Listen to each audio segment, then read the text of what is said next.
হক হয়। এই 6টা রোজা রাখার দ্বারা বান্দা এই সওয়াব হাসিল করবে। সুবহানাল্লাহ। এজন্য মেরে মুহতারাম ভাই ও দোস্তর বুজুর্গ, আজ পবিত্র ঈদুল ফিতর আল্লাহ তাআলা বান্দাকে উজরত দিবে। এ ভাইজান, আল্লাহ তাআলা এরকম ভাবে মাস ব্যাপী যারা ডিউটি পালন করেছে, মাস ব্যাপী নামাজগুলো পড়েছে, মাস ব্যাপী পুরো রোজাগুলো রেখেছে, এরপরে দোকানে চাকরি করলে, মসজিদ মাদ্রাসা চাকরি করলে ঈদের বেতন দেয়, বোনাস দেয়, হাদিয়া দেয়। আল্লাহ তাআলা আজকে বোনাস বেতন হাদিয়া দিবে আর বলবে, বান্দারে এই পুরা মাস তুমি পুরাপুরি ডিউটি করেছো, আমি তোমার ফরজ ডিউটি দিয়েছিলাম, এই এরকম মাস ব্যাপী নামাজগুলো তুমি পড়বা, এই 150 বেলা নামাজ পড়বা, আর 29 অথবা 30টা এরকম রোজা তুমি রাখবা। এ বান্দা, এগুলো যদি তুমি রাখের পরে কি হবে জানো? এরপরে যাহা আমার এরপরে যেটা হবে ওইটা হচ্ছে, এই বান্দা আমি আল্লাহ তাআলা তোমাকে এরকম দীর্ঘ লম্বা এক হায়াত দিব, তোমার জীবনের পিছের সমস্ত গুনাহ খাতা মাফ করে দিব।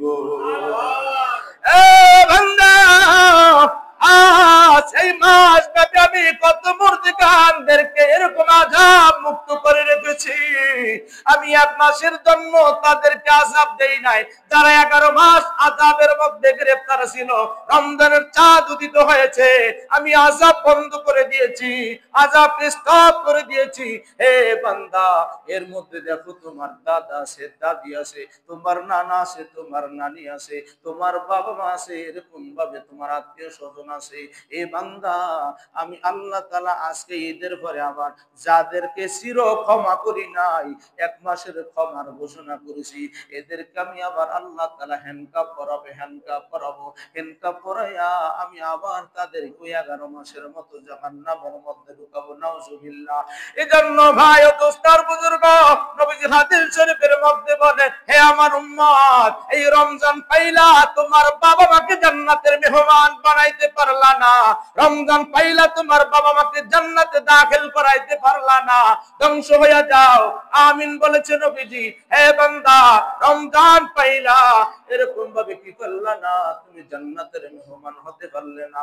রমজান পাইলা, নবীজির নাম শোনার পরে দুরূদ পড়লা না, এই বান্দা ধ্বংস তো তোমার জন্য, হালাক তোমার জন্য, ওয়াইলাক ওয়াইহাক, এ তোমার জন্য ধ্বংস, তোমার জন্য হালাক। এজন্য মেরে মুহতারাম ভাইও, এই রমজানে আমাদেরকে ক্ষমা করার মাস দিয়েছে আল্লাহ তাআলা। আমাদের মুরব্বিদের ক্ষমার সুবর্ণ সুযোগ মাস হলো রমজান মাস। এরকম আজকের পরে আবার যাদেরকে ক্ষমা করবে না, শুধু 1 মাসের ক্ষমার ঘোষণা, যাদেরকে শুধু রমজানের জন্য আযাব মওকুফ করেছে, আগে যাদের আযাব ছিল আযাব থেকে মুক্তি দিয়েছে রমজানের বুজুর্গিতে, আর যাদেরকে আল্লাহ তাআলা রমজানের উসিলা মাফ করছে তো করছে, আর যাদের শুধু 1 মাসের জন্য আযাব মুক্তি পেয়েছে, এদেরকে আবার আজকের নামাজের উপরে হাতে হ্যান্ডকাপ পরানো হবে।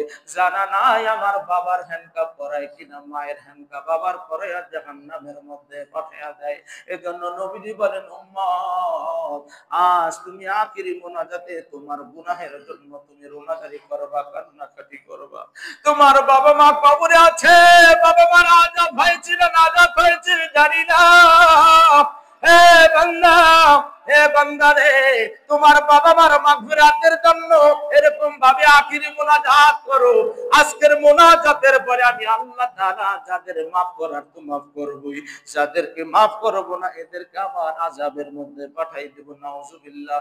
জাহান্নামের ফেরেশতা মালিককে বলবে, হে মালিক, এই বান্দাদের 1 মাসের জন্য আযাব মওকুফ হয়েছে, এদেরকে আবার হ্যান্ডকাপ পরাইয়া জাহান্নামের মধ্যে ঢুকাও। নাউজুবিল্লাহ। বাদন গো, এজন্য আমার বাবা মা, দাদা দাদি, অনেকে নানা নানি কবরে, স্বামী আছে স্ত্রী নাই, স্ত্রী আছে স্বামী নাই, এদের মাগফিরাতের জন্য দোয়া রব্বে কারীমের কাছে করা। এলাকার ভাইয়েরা, 8:10 বেজেছে, নির্ধারিত সময়ের মধ্যে জামাত হবে। এখনো যারা এদিক সেদিক ঘোরাঘুরি করছেন, অনতি বিলম্বে আল্লাহ তাআলার ঘরে চলে আসেন। আল্লাহ তাআলার ঘরে ঈদের জামাত হবে, নির্ধারিত সময়ের মধ্যেই চলে আসেন। এজন্য মেরে মুহতারাম, আজ ক্ষমার সুবর্ণ সুযোগ, সর্বশেষ লাকি চান্স। এই সময়টাকে যদি কাজে না লাগায়, আজকের দিনটাও যদি হেলায় খেলায় গুনার মধ্যে চলে যায়, তাহলে কি আর হলো, রমজানে কি পেলাম, কি অর্জন করলাম, কি তাকওয়া হাসিল করলাম। রমজান মাস তো তাকওয়ার মাস, রমজান মাস তো ইবরত হাসিল করার মাস। কি হলো আমাদের বলেন? রমজানের বাইরাও যেমনি কাটে, রমজান সেভাবে কাটে। এখনই রমজান সুবর্ণ সুযোগ আসছে, এরপরে যদি